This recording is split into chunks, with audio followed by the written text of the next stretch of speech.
It's 11:47 p.m. Your phone is 3 inches from your face. You've spent the last hour scrolling, hundreds of faces, hundreds of voices, hundreds of people sharing their lives with you. Then you lock your screen. The room goes silent, and a strange feeling appears. Not boredom, not sadness, something harder to describe, a feeling that shouldn't exist, because you've been connected to people all night. So why do you feel completely alone? Here's a question. What if loneliness isn't caused by having too few people in your life? What if it's caused by something much stranger?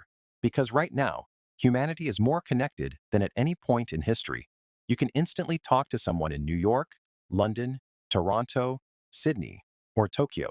You can video call strangers, join communities, share thoughts with thousands of people, and yet loneliness is becoming one of the defining experiences of modern life. That doesn't make sense, at least not at first. But the answer reveals something unsettling about the world we've built, and something even more unsettling about ourselves. Imagine being stranded in the middle of the ocean. Water stretches endlessly in every direction. You're completely surrounded by it. Yet if you drink it, you'll only become thirstier. Modern loneliness works the same way. You're surrounded by interaction, but starving for connection, and your brain knows the difference. Long before cities existed, long before smartphones, long before civilization itself, your ancestors lived in small tribes, a few dozen people. That's it. Those people weren't just friends. They were survival. If the tribe rejected you, you didn't simply feel bad. You died. No protection, no food, no future. For hundreds of thousands of years, the human brain evolved around one simple rule: stay connected or perish. And even though the world has changed, your brain hasn't. That's why loneliness hurts so much. It's not a flaw, it's a survival alarm. The same way hunger tells you to eat, thirst tells you to drink, loneliness tells you to reconnect. But here's where things get complicated. Your brain evolved to handle a tribe, not the internet, not social media, not a world where you're exposed to thousands of people every day. Think about it. 100 years ago, you compared yourself to a handful of neighbors. Today, before lunch, you've compared yourself to entrepreneurs, athletes, influencers, celebrities, models, and strangers with perfectly edited lives. And your brain treats those comparisons as real. Every vacation photo, every engagement announcement, every promotion, every smiling group picture, your brain quietly asks the same question. Why am I not there? Most of the time, you don't even notice it's happening, but your brain does. And it keeps score. Here's something most people never realize. The loneliest moments aren't always spent alone. Sometimes they're spent surrounded by people. Have you ever laughed with a group while feeling disconnected the entire time? Ever sat at dinner with friends while secretly feeling invisible? Ever looked around a crowded room and thought, if I disappeared tomorrow, would anyone truly understand who I was? That's a different kind of loneliness. Not physical isolation, emotional isolation. And that's becoming increasingly common because modern life teaches us something dangerous.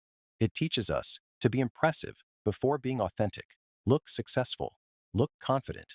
Look happy. Look interesting. Look like you have everything figured out. The problem? The more perfect your mask becomes, the harder it is for anyone to meet the real person underneath. Imagine wearing armor every day. At first, it protects you.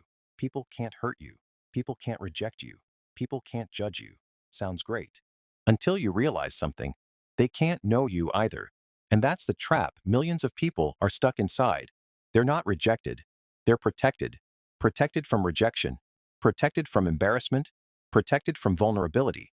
And accidentally protected from connection. Because connection requires exposure. Not physical exposure. Emotional exposure. The willingness to let another person see parts of yourself that aren't polished. The fears, the insecurities, the confusion, the uncertainty, the parts you're convinced nobody would understand. Ironically, those are often the exact parts people connect with most. Think about the people you felt closest to. Was it because they seemed perfect? Probably not. It was because they were real. They admitted things, shared things, revealed things, and suddenly, you felt less alone. Why? Because authenticity is contagious. The moment one person drops the mask, everyone else feels permission to do the same. And that's where the biggest misunderstanding about loneliness begins.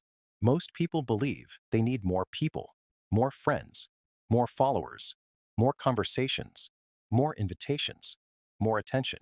But loneliness isn't always solved by increasing quantity. Sometimes it's solved by increasing depth. One genuine conversation can reduce loneliness more than 100 superficial interactions. One person who truly understands you can matter more than thousands who merely know your name. And that's the part modern culture rarely talks about, because everything around us is optimized for visibility. Very little is optimized for understanding. We're taught how to build audiences, how to gain attention, how to become interesting, but almost nobody teaches us how to be known. And maybe that's why so many people feel lost. They're surrounded by people who recognize them, but very few who understand them. There's a difference, a massive difference. Recognition says, I know who you are. Understanding says, I know what it's like to be you. One creates attention, the other creates belonging. And belonging might be the thing we're all secretly searching for. Not fame, not popularity, not validation. Belonging. The feeling that you can stop performing, stop pretending, stop editing yourself, and still be accepted. So if you've been feeling lonely lately, maybe the answer isn't to spend more time searching for new people. Maybe the answer is finding the courage to be seen by the people already in your life.